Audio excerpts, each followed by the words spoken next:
আসসালামু আলাইকুম। ছোট্টটা ভিডিও নিয়ে আসলাম। এটা হচ্ছে স্যামসাং J216, এটার মডেল হচ্ছে J210F।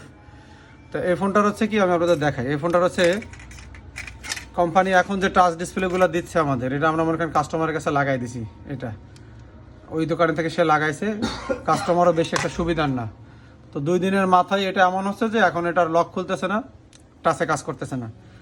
তারপরে আমি চিন্তা করছি যে এটা তো কোনো বিষয় না, আমরা টাচ একটা চেঞ্জ করে দেবো, মানে কাইটা টাচ চেঞ্জ করে দেবো। এখন খুলে দেখি কি যে সস্তা মানের টাচ লাগাই দিছে।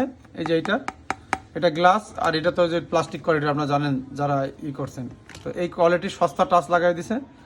এবং এইটার যে আইসি, এই যে টাচের যে আইসি, এইটা দিছে এই রেবনের সাথে। এবং এইরকম সকেট সিস্টেম করে দেয় না, ডাইরেক্ট এই জায়গায় কী করছে, এই রেবনের সাথে এটা কানেক্টেড করে দিয়েছে যেভাবে রেবনের সাথে। ঠিক আছে, তো এখান থেকে আমাদের কাটা লাগছে, এই রেবনের সাথে ছিল কাটা লাগছে। তো এই যে কাইটে ফেলছে আমরা, যেতে কাটার পরে এবারে নতুন টাচ নিয়ে আসছি। এখন এই যে টাচের সাথে যে আইসিটা থাকে, এই আইসি কিন্তু কোম্পানির রেবনের সাথে লাগাই দিচ্ছে। মানে এই যে এই রেবনটা যদি মুঠে তাহলে নিচে আইসির জায়গা আছে। তো আইসিটা আপনাদের খুলতে হবে, আইসিটা খুলে ফালাই দিতে হবে এবং এই জায়গায় কানেকশন করা আছে। এই যে দেখেন, এগুলো আপনার ঘষতে হবে, ভালো করে ঘষতে হবে। এটা আমি এক্সপেরিমেন্ট আগে করি নাই। তো ঘষার পরে আমি এখান থেকে কানেকশন প্রত্যেকটা সিরিয়াল বাই অনুযায়ী সোজাসুজিভাবে লাগাই দিছি। লাগাই দেওয়ার পরে এক্সপেরিমেন্ট স্বরূপ আমি জানি যে 90% শিওর ছিলাম যে কাজ করবে, কারণ যেহেতু লাইন আছে। তো সেই ক্ষেত্রে আপনার টাচের লাইনটা খুলে ফেলতে হবে। যেহেতু আমাদের এই টাচের সাথে আইসি দেওয়া থাকে, এই যে, তো টাচের এই যে আইসি এর সাথে দেওয়া থাকে ওটা খুলে ফেলতে হবে, অন্যথায় কাজ করবে না। তো এবার আমরা দেখি এটা কাজ করে কিনা। যদি এটা কাজ না করতো তাহলে আমাদের, বা কাজ যদি এটা না করে তাহলে আমাদের কিন্তু নতুন একটা ডিসপ্লে আবার কিনতে হবে। 850, 900, 1000 টাকা একটা ডিসপ্লের দাম।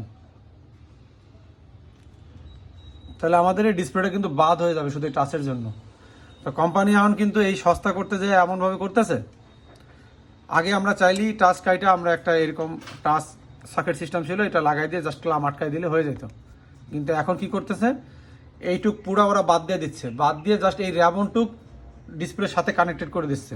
আপনার যে সেকেন্ড টাইম এটাকে রিপেয়ার করবেন এরকম কোনো অপশন আর রাখতেছে না।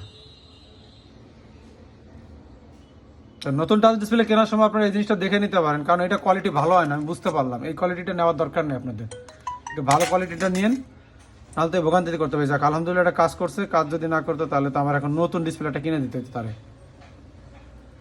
ঠিক আছে, কারণ অনেক একটা গ্যাঞ্জাম করতো তাইলে।